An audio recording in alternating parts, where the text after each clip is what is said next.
just an outlet. Anyone, anyone so alone. What's the secret to this life? I struggle to do right.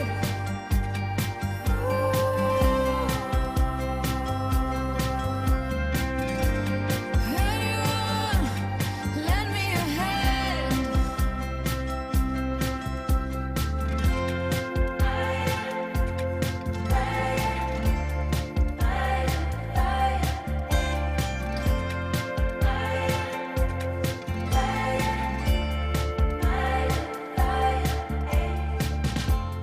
Tired EP spinning on repeat. Feels like everyone is brainwashed.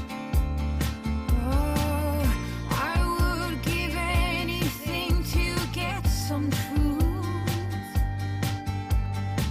Yes, I could do it all different, but what's the use?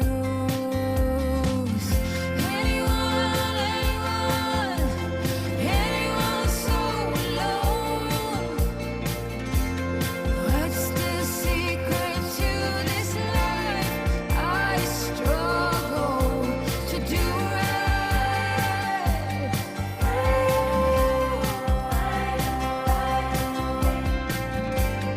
Anyone, lend me a hand. I can't stop these nightmares from eating me up. Every time it gets dark. Anyone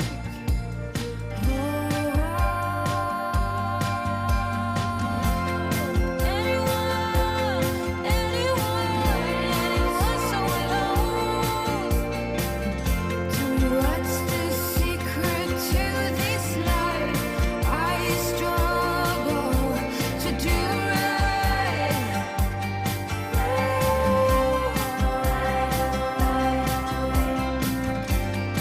Anyone, lend me a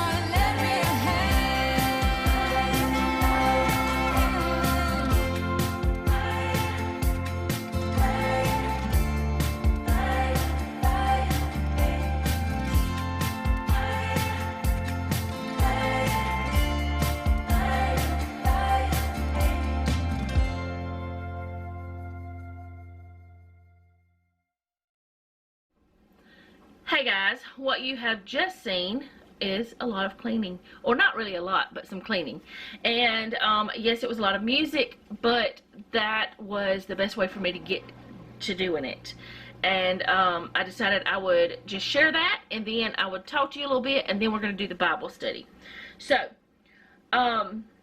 since I have been released from my doctor, I have decided that I'm going to work back into my routines, or actually I'm making new routines, because I just scooted up. I was trying to scoot up, but not that fast. I was trying to easily transition into it. But anyway, I want to be able to ease back into my chores, because that's what my doctor told me to do. He told me not to jump all back in all at once with everything. To be careful with what I lift, to be careful with what I'm doing, to be careful with how I bend, and all that stuff. So today my goal was to get the couch vacuumed. I was going to do the floors too, but Jeff did those last night. A load of clothes just finished. But Jeff did the floors last night because I guess he just, like, while he was vacuuming up his hair, he just kept going. I'm not complaining. That's one thing off of my list that I was going to do today that I don't have to do now. But that will be one of my things on Mondays is, well, I'm going to change it to Tuesday. But let me just tell you, I'm trying to come up with another routine, and I will add to it as I feel I'm able to add to it. So this is the plan of what I'm going to be doing. Like on Mondays, I plan on washing sheets, No, that's not right. I'm not even doing it right to this week already. Wait. Oh, I don't have it on here. Wait. I don't know. Yes, it is. Mondays is washing sheets and cleaning the bathroom. Tuesday is vacuuming and mopping the floors and filling up all of the things. Now, I've already filled the toilet paper in the bathroom partially because we were almost out. Like, we had a little bit on the roll that was on the holder. That was it. So I went ahead and put some in there. I just put 3 rolls. On Wednesdays, I will be paying bills and making a grocery list. I might find some sort of chore, like cleaning chore to do. I don't know yet. Thursdays will be grocery shopping, and we do trash. Also on Mondays, trash is taken out too. That doesn't mean I'm going to show all of this on video, but that's the day I'm going to be doing it. And if you guys remember, the day I'm doing things, you'll see that a couple days later. You won't see it the same exact day because I can't rely on my internet. And then on Friday, I will be making sure that all the laundry is caught up. That way, Saturdays and Sundays, we'll be able to do whatever if Jeff's off work. And if he's not off work on Saturday, then I'll find something to do chore-wise. But I want to ease myself back into routines. I want to find where that I'm not harming myself or making myself too sore or hurting myself in any way. So I'm going to be doing a little at a time. Plus, there may be days that Noah and I, or just by myself, go down to the mobile home, and I don't want to have so many home chores that I can't do that, you know. I can't do that too. I'm always going to do the dishes, always going to be doing a load of laundry, always going to be keeping the kitchen cleaned, and the bathroom will always be cleaned, and the sheets. And there's certain things that will definitely be done every single week, but there are some things that I might let go. Like, I might not worry about cleaning the refrigerator every single week. I might not worry about the baseboards and things every single week. I think that I'm going to start a monthly task again, and because I have that already, and then I don't know, I'm going to figure out a new cleaning schedule, another cleaning routine, one that works with the way that I have to do things now, because I do have to be careful with my body more than before. But I also am going to be I've been trying to move more. In fact, this weekend I moved a lot. I walked a lot is what I was doing, which I was moving otherwise. Not like exercise, like you would specifically go do exercise, but I was doing things. I was moving my body by doing the work that needed to be done at the mobile home, and by doing the work that needed to be done here at this house. So y'all will be seeing who knows what, but I'm trying to get back into my routines starting today. And starting today will be certain days that I do specific things. So I hope that made sense. I hope that it's not too weird, and I hope that maybe it motivates you to work with your body to do the things you need to do to make your house run better and make it happy. Now, I want to brag on my husband and son because they took excellent care of me during the time after my surgery, and they took excellent care of the house. They did the dishes, they cooked, they cleaned, and I know that I did start doing some things, but they did a lot of things that I didn't ask them to do, things that they just did it. And I want to brag on them, and I want to tell you how much I appreciate them, and I also want to encourage you to let your people know that you appreciate what they do. Noah told me that he has a new appreciation for me after doing my chores, and he didn't even do all of my chores. And, you know, he has a new appreciation for me, and that made me feel pretty good. But, yeah, we're going to get this house packed up. We're going to get to purging. We're going to get it cleaned up and hopefully ready to sell. We have a lot of stuff here. A lot of stuff we probably don't need. Some things that will probably get taken to the mobile home as soon as we can. Some things that I don't know what's going to happen with it. Honestly, I don't know. But we're going to do our best to get things in a better situation so that we don't have to do it in a rush, which we don't have to rush anyway, which I will be explaining some of that in the Q&A, because that will be coming tomorrow. I have to film it. But anyway, lots of good questions though. I just have a lot of things going on right now that are exciting. Some of them I can share with you guys. Some of them I won't be able to share because it'll be way too much and you don't have all day to sit here. And some of it I might just talk about. Some of it you might actually see. So let's go ahead with the Bible study. And today is week 46. We only have just a few more weeks. Let's see, how many more weeks? Let me just count them because my brain is not braining half the time.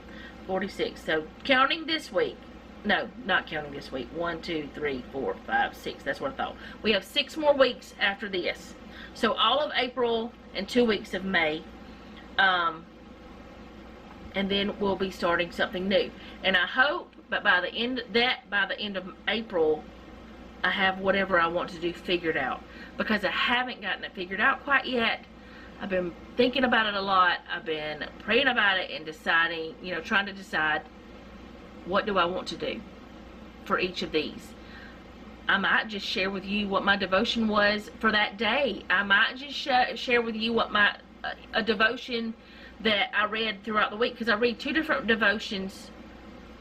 Well, so honestly, I read more than that some days, but every day I read 2. There's 2 that I absolutely read, and then sometimes there's more.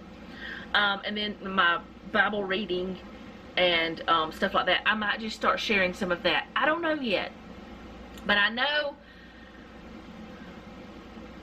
that I'm pretty much decided that I'm not going to start a new book or anything like that until after we move and I'm settled in my new office / guest room. I don't really want to call it an office, and I feel really weird about calling it mine because it's really ours. And it's not just an office, it's going to be a guest room too for when people come visit. So I don't know, it feels strange. I don't feel right having a whole room that's mine. Jeff doesn't have a whole room that's his. Now, if he had a whole room that was his, and Noah had, well, Noah does, but if Jeff had a whole room that was his to his man cave, I'd feel okay with calling it mine. Let's just say it's our office because he'll be in there too. Anyway, let's do this. Thank God for grace. 1 Corinthians 1 through 16, and then 2 Corinthians 1 through 13 was our readings. The focus is 2 Corinthians 7 through 13. In 2 Corinthians 12, Paul talks about being a recipient of God's grace. Paul was once a persecutor of the church until God changed his life and made him an apostle.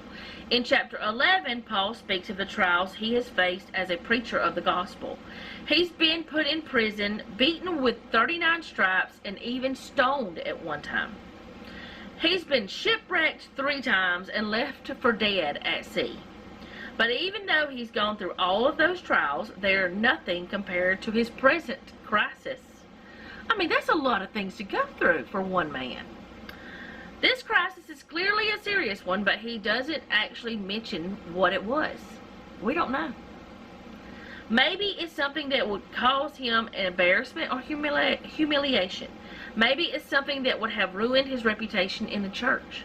Whatever it is, he calls it a thorn in his flesh. No matter how much he prays, God won't remove it. Have you ever had something that God just wouldn't remove? No matter how much you prayed about it, he did not remove it.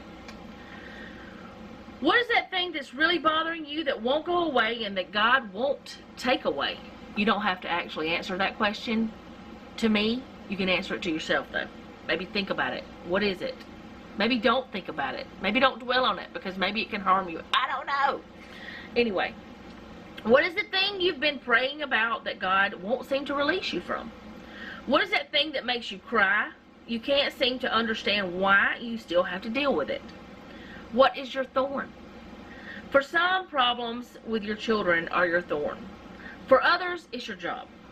Maybe your singleness, the state of your marriage, or your financial situation is your thorn. Whatever it is, you've prayed and cried, but you just can't seem to find any peace. It's hurtful. It's disappointing. It's draining the life out of you. This is just where Paul was. No matter how much he prayed, God would not remove the thorn. The only thing God would do for Paul was extend him his grace. Paul says that every time he asks the Lord to take it away, God replies, "My grace is all you need." That's 2 Corinthians 12:9. Some of us have been begging God to help or take away a particular burden, and the only response we've received is that His grace is sufficient. Even when it hurts, His grace has to be enough. I know you want your trial to be over, but the word of the Lord is for you is this: His grace is sufficient.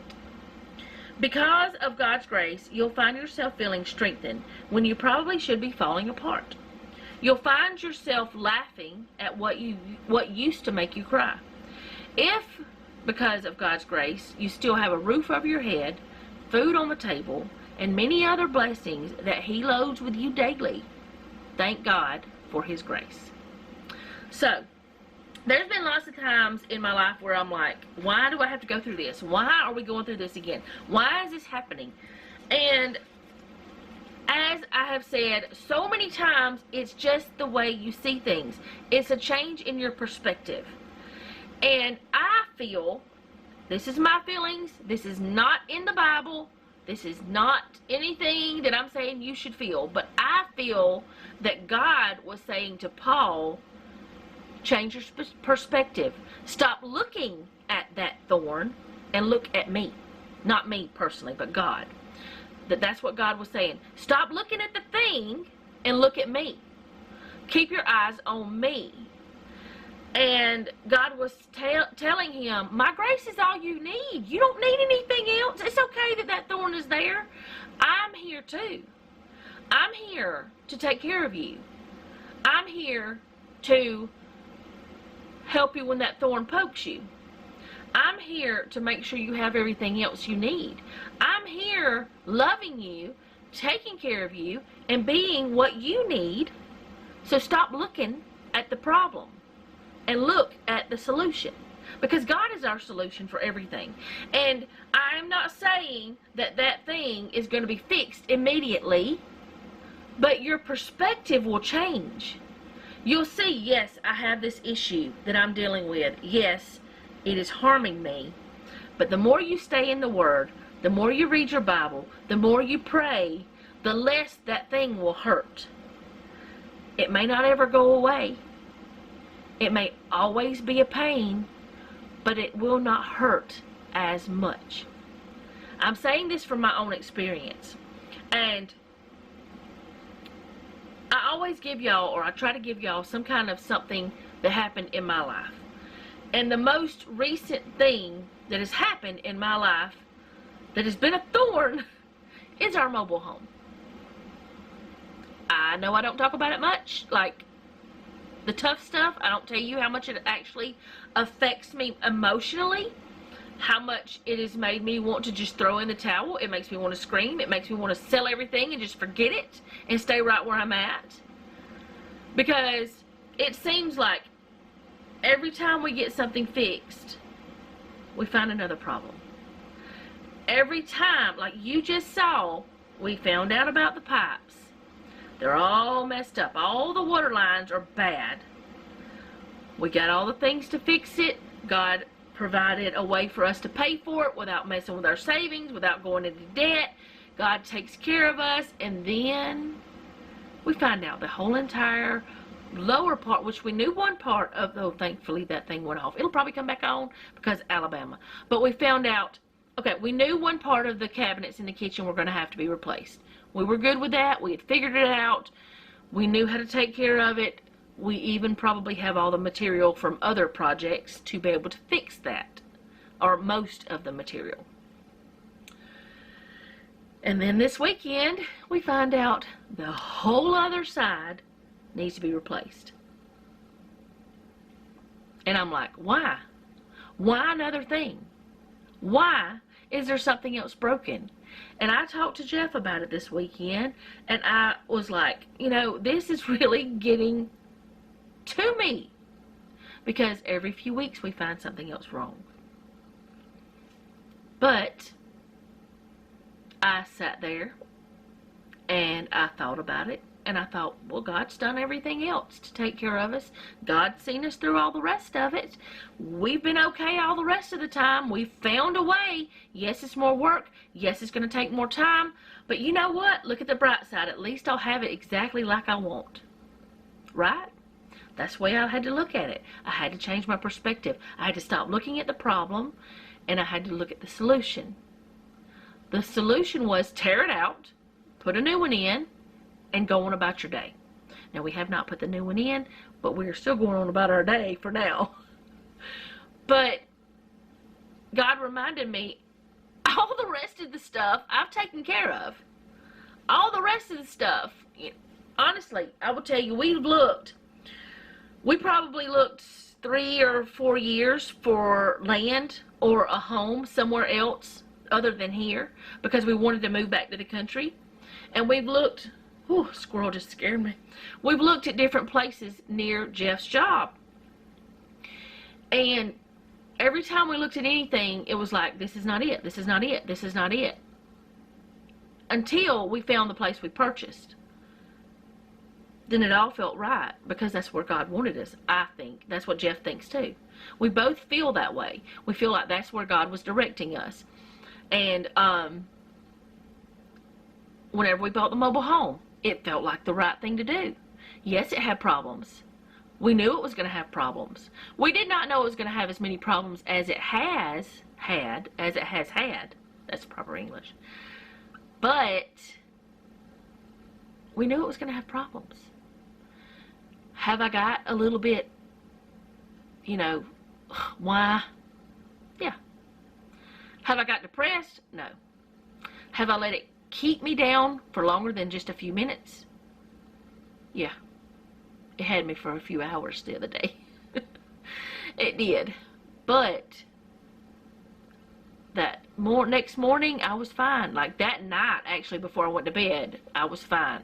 I started saying, well, you know what? It's going to be okay, because we're going to be able to do this, and I can do that. And I started dreaming, and I started figuring out things. It's our perspective. It's still a bad thing. It's still a thorn in my flesh. It's still something slowing us down. But God also has a reason for the slowdowns. He has a reason why we're not there yet, but why we're still on the journey there. He has a reason for all of it. There may be problems in our lives that never go away. But as long as we're looking at the solution, which is God, because even if we don't have an actual physical solution for the problem, God will give us what we need. He's sufficient. We don't have to worry about it. It's okay. Leave it in His hands. And another thing that I've had a problem with is giving it to God and then picking it right back up. You don't put it on the altar and then pick it back up. And I'm going to go back to where they were in the Old Testament times, where they actually had sacrifices. They didn't go back and pick that meat up off that fiery altar. They didn't go back and pick it up and try to say, oh no, I don't want to have it on fire. I don't want to put this on there. They didn't do that. They let it burn. Now, I'm not saying let your stuff burn, but I'm saying let it stay on the altar, and God will take care of the ashes. If that makes sense. I don't really know what it makes sense today. But I know that even though we had some rough spots this weekend, it ended okay. We're okay. And everything's going to be fine. Because God's grace is sufficient for all of our needs. Not our wants, not our thinking we have to, but our needs. He's sufficient. His grace is sufficient. And that's all I got for today. So, hopefully that made some sense. Hopefully you got something from it. Hopefully it inspired you today in some good way. Next week is expect it, see it, achieve it. Zephaniah 1 through 3, and I will have this all on in the description. I don't ever know how to say this. Haggai, I don't know how to say it. 1 and 2. Zechariah 1 through 14, and Malachi 1 through 4. That's what we're reading. Zephaniah 1 through 3, Haggai 1 and 2, Zechariah 1 through 14, and Malachi 1 through 4. That's our reading for next time. As I said, it will be in the description box. I hope you guys enjoyed this video. I hope that you will come back next time. And if you like this video, go ahead and hit the like button. If you like my channel, go ahead and subscribe and hit the bell to be notified whenever I upload. It's completely free. I have started saying that because I know some people think that it costs money to subscribe to YouTube channels. It doesn't cost money for that. Memberships does cost money. And also YouTube TV costs money. But I'm not part of YouTube TV, and I don't have any memberships. I'm not saying I'll never have a membership, but as of this time, I do not have any memberships. And if I ever do, I'll still have free stuff on here. So if you subscribe, you'll still get my free content. I don't think I'll ever have memberships, though. I just really don't think I want to have to deal with all that. It's a lot, from what I understand, to deal with. And you have to hire people to help you. But I don't know for sure. It's a lot of things I don't want to learn about right now. My camera's fixing to quit. Okay, it quit. Leave me a comment down below. Let me know how you're doing. And if you have prayer requests, leave request. I can't speak. Leave that down below in the comments as well, and I will add you to my prayer list. I do transfer you from one month to the next on my prayer list so that I can pray for you. If you ever want to be taken off the prayer list, say that prayer is answered and we can all rejoice together, you can let me know that in the comments as well, and I can take that off. But you can always be added back if you just want me to pray for you, just praying for you, because I will do that. Also, if you have a prayer request that you don't really want everyone to know about, you can send me an email. You can also do like an unspoken request like they do at church, and we don't have to know the reason why that we're praying. We don't have to know. God knows. That's the only one that needs to know is God. All we need to know is Sally Jane said they want you to pray for them, and we'll pray for Sally Jane. I don't know who Sally Jane is, but if you're out there, we'll pray for you if you want us to. But that's just, you know, an example. That's the word. Anyway, I'm in a goofball mood today. I'm feeling good. I've got things done. And it's just the way it is. Anyway, remember, don't take any wooden nickels, and be sweet.